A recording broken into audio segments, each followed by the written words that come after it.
விறுவிறுப்பாக நடைபெற்று வரும் அலங்காநல்லூர் ஜல்லிக்கட்டு போட்டியில் காளைகள் முட்டியதில் 27 பேர் காயமடைந்துள்ளனர். இதனிடையே சேலம் ஆத்தூரில் நடைபெற்ற மஞ்சு விரட்டு போட்டியில் மாடுகள் முட்டி இருவர் உயிரிழந்த சம்பவம் சோகத்தை ஏற்படுத்தியுள்ளது. பொங்கல் விழாவை முன்னிட்டு தமிழகம் முழுவதும் ஜல்லிக்கட்டு, மஞ்சு விரட்டு உள்ளிட்ட போட்டிகள் நடத்தப்பட்டு வருகின்றன. இந்நிலையில் புகழ்பெற்ற மதுரை அவனியாபுரம் பாலமேடு ஜல்லிக்கட்டு போட்டிகளை தொடர்ந்து இன்று நடைபெற்று வரும் அலங்காநல்லூர் ஜல்லிக்கட்டிலும் 1000க்கும் மேற்பட்ட காளைகளும் 400க்கும் மேற்பட்ட மாடுபிடி வீரர்களும் கலந்து கொண்டுள்ளனர். கோயில் காளை முதலில் வாடிவாசல் வழியாக வெளிவர, அதைத் தொடர்ந்து ஒவ்வொரு காளைகளும் திறந்துவிடப்பட்டன. அதை தயாராக இருந்த மாடுபிடி வீரர்கள் போட்டி போட்டு அடக்கி வருகின்றனர். வீரர்களுக்கு கட்டுப்படாமல் களமாடும் காளைகளும் பார்வையாளர்களை கவர்ந்து வருகின்றன.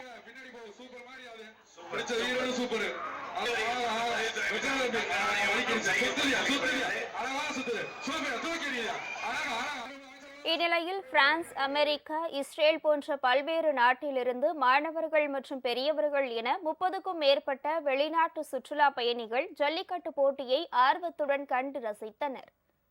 I feel nervous. I'm very excited but feel very nervous. I don't want to see anyone get too hurt. Happy Pongal, happy Jallikattu, happy Pongal. Yay, Nandri. Bye. I'm here from the US. USA. This is my first time. Yep. Yeah, there's a couple of us that have been here before, but this is my first time. I'm really excited.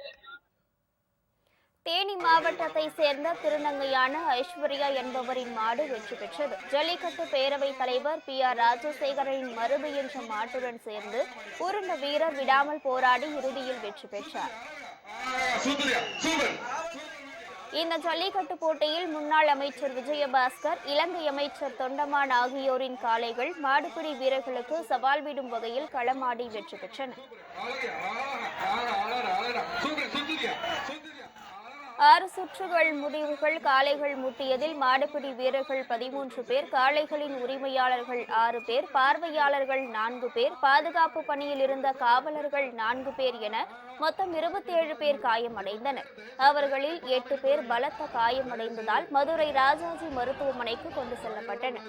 இதனிடையே சேலம் மாவட்டம் தம்மம்பட்டி அருகே நடந்த மஞ்சு விரட்டு போட்டியில் மாடுகள் முட்டியதில் கொண்டையம்பள்ளியை சேர்ந்த வினிதா, செந்தாரப்பள்ளி கிராமத்தை சேர்ந்த சக்திவேல் ஆகிய இருவர் பரிதாபமாக உயிரிழந்தனர்.